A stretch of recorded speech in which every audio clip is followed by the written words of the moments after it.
Hello viewers, আসসালামু আলাইকুম। ইদানিং কিন্তু আমরা ফেসবুকে দেখতে পাচ্ছি চীন থেকে অনেকগুলা সাপ হচ্ছে বের হয়ে গেছে। বিষাক্ত সাপ ভেসে ভেসে অনেক বাড়িতে উঠতেছে বা পানির ভিতর দেখা যাচ্ছে। কিছু কিছু ভিডিও কিন্তু প্রচুর পরিমাণ ভাইরাল হয়েছে।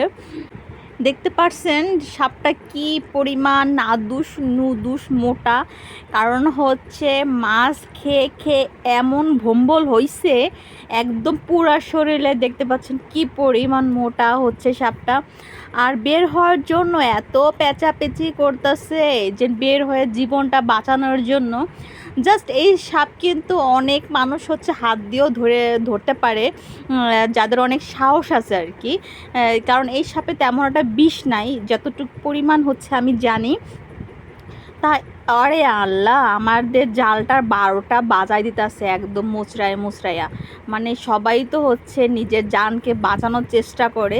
তা ভিডিওটা এই পর্যন্তই। সব ভালো থাকবেন, সুস্থ থাকবেন। আল্লাহ হাফেজ, সবাই সাবধানে থাকবেন।